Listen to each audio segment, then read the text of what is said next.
মলানডুবিত এটা ৰাজহুৱা শৌচাগাৰ আৰু MM মেমৰিয়েল হাইস্কুলত এটা অতিৰিক্ত শ্ৰেণীকোঠাৰ আধাৰশিলা স্থাপন। গোৱালপাৰা জিলাৰ গোৱালপাৰা পূব বিধানসভা সমষ্টিৰ অন্তৰ্গত মলানডুবি গাঁও পঞ্চায়তৰ মলানডুবি তিনিআলিত আজি পুৱা এটা ৰাজহুৱা শৌচাগাৰ আৰু MM মেমৰিয়েল হাইস্কুলত এটা অতিৰিক্ত শ্ৰেণীকোঠাৰ আধাৰশিলা স্থাপন কৰা হয়।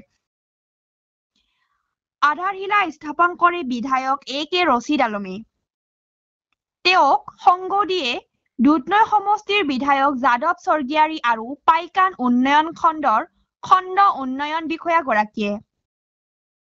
কাজিমুদ্দিন আহমেদ আৰু মৌলানা আজিজুৰ ৰহমানে ধৰা অনুষ্ঠান দুটাত অৱসৰপ্ৰাপ্ত প্ৰবক্তা শিকদাৰ হানিফুদ্দিন আহমেদ, অৱসৰপ্ৰাপ্ত বিদ্যালয়সমূহৰ পৰিদৰ্শক আনোৱাৰ হুছেইন, MM মেমৰিয়েল হাইস্কুলৰ প্ৰধান শিক্ষক নুৰুল ইছলাম, পাইকান ব্লক কংগ্ৰেছৰ সভাপতি ডাক্তৰ দিলীপ কুমাৰ ঘোষ, সাধাৰণ সম্পাদক ৰছুল আল ফাৰুক, কৃষ্ণা সমবায় সমিতিৰ সভাপতি মহিজুদ্দিন শেখ, সমাজসেৱক আব্দুল মন্নাফ চৌধুৰী, মাছিদুল ইছলাম, চাহাবুল আলী, চৌকাত আলী, দিলৱাৰ হুছেইন আদি বিশিষ্ট লোকসকলৰ লগতে ব্লক কংগ্ৰেছৰ বিষয়ববীয়া আৰু মণ্ডল কংগ্ৰেছৰ বিষয়ববীয়াসকল উপস্থিত থাকে।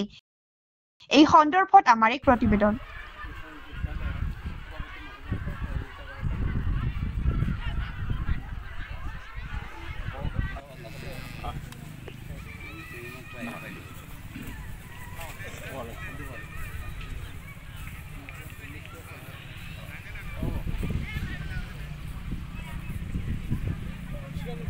বিদ্যালয়েৰ উন্নয়নেৰ কাৰণে এখন অতিৰিক্ত শ্ৰেণীকোঠাৰ কামৰ আৰম্ভণি কৰিবলৈ একত্ৰিত হৈছোঁ।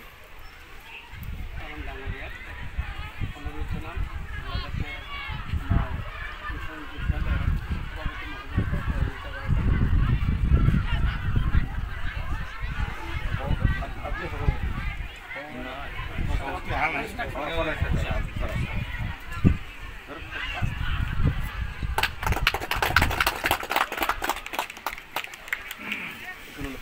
এটা কি করে দেব দেখুন না বন্ধ করে থাকলে আমরা ভালো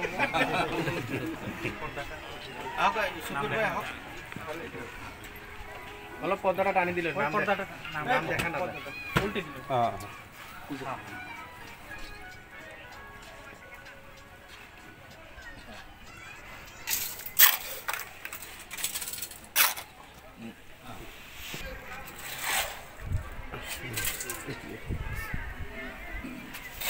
বাকিখিনি বহাল